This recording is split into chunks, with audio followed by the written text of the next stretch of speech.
لە هەفتەی 27 خولینایەبی تۆپی پێی کوردستان یانەی سۆران لە نێو یاریگای خۆی میوانداری یانەی برایەتی کرد.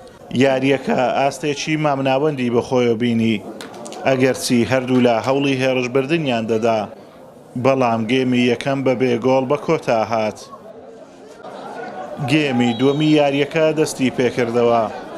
سۆران توانی لە خولەکی 7 گۆڵێک لەلایەن وەزاع مالیک تۆمار بکات، بەڵام ئەم سەرکەوتنەی سۆران زۆری نەبرد و لە خولەکی 83 دیار کامەران گۆڵی بەرامبەری بۆ برایەتی تۆمار کرد. یاریەکە بە یەکسان بوون کۆتایی هات.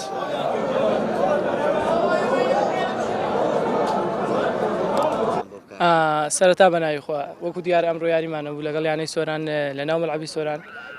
ڕاستی ئێمە بۆ سێ خاڵ یاریەکە هاتوبووین، چونکە بە پێوە لە ڕیزبەندەکە سۆران لە دوایەمەوەیە، یعنی هەموو شتێم و تموحی ئێمە بۆ سێ خاڵ یاریەکە بووین.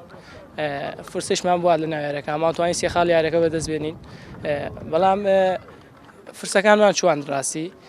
یانەکەمان ئەم ساڵ ئەگەر بڵم یعنی ئەوە هەموو قسەکە منی ئەوەیە کە هاتین یعنی بەناتەواوی هاتین لە سەرەتای خولەوە، ئەوەش دەرەنجامەکەیتی کە ئەوەیە.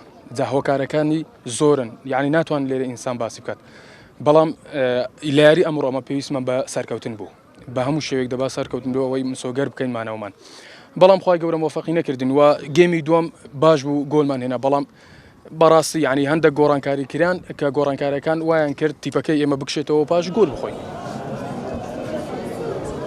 بەم ئەنجامە یانەی سۆران خاوەنی 28 خاڵە و یاری داهاتوو دەبێتە میوانی یانەی نەورۆز.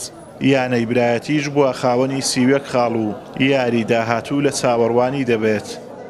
ئازادۆمەراوەی کەناڵی ئاسمانی پەیام، سۆران.